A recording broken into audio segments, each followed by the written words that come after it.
everyone, so today I'm going to be doing two book reviews in this video. I thought they kind of went well together. They're both kind of YA, fantasy, paranormal, dark, eerie books, so I thought I could go ahead and just review them both in one video for you.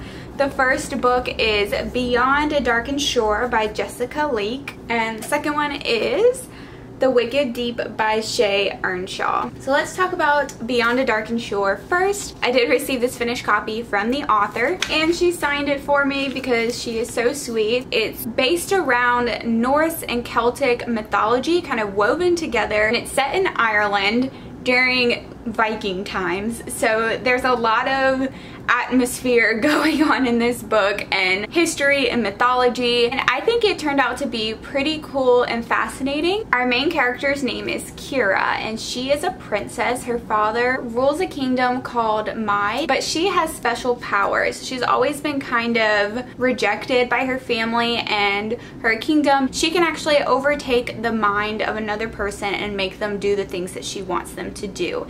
So this totally scares her family and the other people in her kingdom. But she's kind of secluded from them, but they do use her in wars and fights to take over the opposing army and leaders so that they can win. So they use her, but they're all kind of scared of her. So this story starts off where her kingdom is getting raided by the Northmen, who are their enemies. So in the middle of the fight of the Northmen, she encounters a man named Leif. He is the first person she's ever met that she cannot control his mind.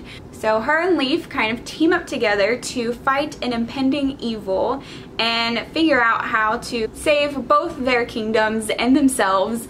Of course, they are enemies to begin with, but you know, that doesn't last very long.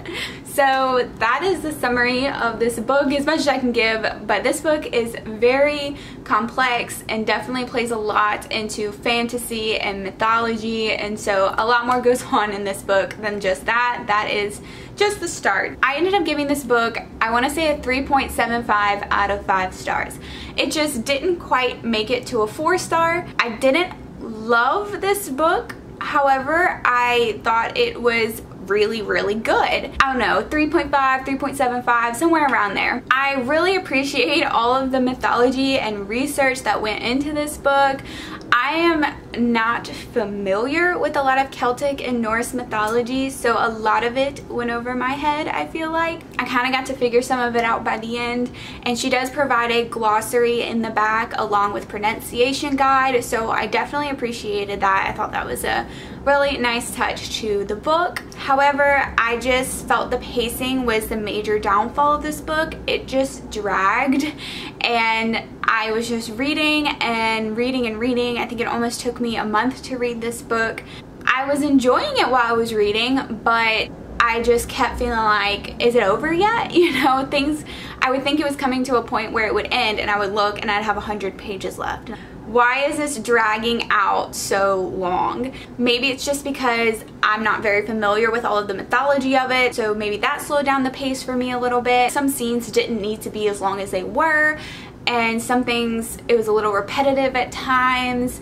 And then some scenes that I thought needed more explanation and description didn't have it. So I felt like there was just an imbalance with the pacing and descriptions. But I did really like the main characters, Kira and Leif. I will say maybe a little bit of insta-love. It does kind of have the trope of enemies to lovers, so I don't think that's necessarily a spoiler. I think it's kind of obvious that that happens. But I did like them as characters. I liked their banter. I ended up really liking them together in a relationship. I really loved our main character, Kira. She's kind of rejected from her loved ones in her kingdom, yet she still fights for them and really wants to save them. She is close with her sisters. That's really her motivation throughout this book, is to save her family. And she has to go through a lot, for sure. Yeah, it's a lot about Kira's growth in learning to harness her power and figure out how to use it in the best way. The mythology part of this book was so cool. It was something new for me that I hadn't read a lot about, and so if that's right up your alley, I think you would like this book. This book is very heavy on war, and that's also another thing that I don't really love. I don't love fighting and war scenes that much, and this book has a lot of that. I will say it gets pretty gruesome at times and kind of disturbing, so prepare yourself for that if you're thinking about picking this book up. I don't necessarily mind the gruesome part of it, I just get kind of bored with like war scenes.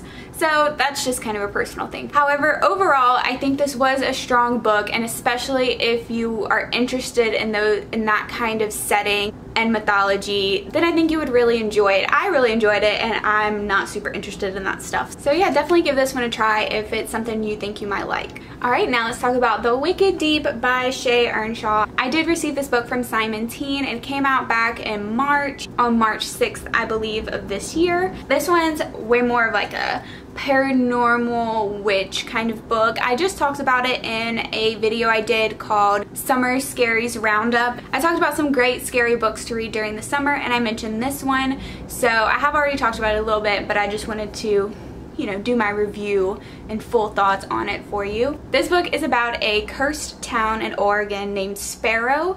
In 1822, 3 women were accused of being witches and they were drowned.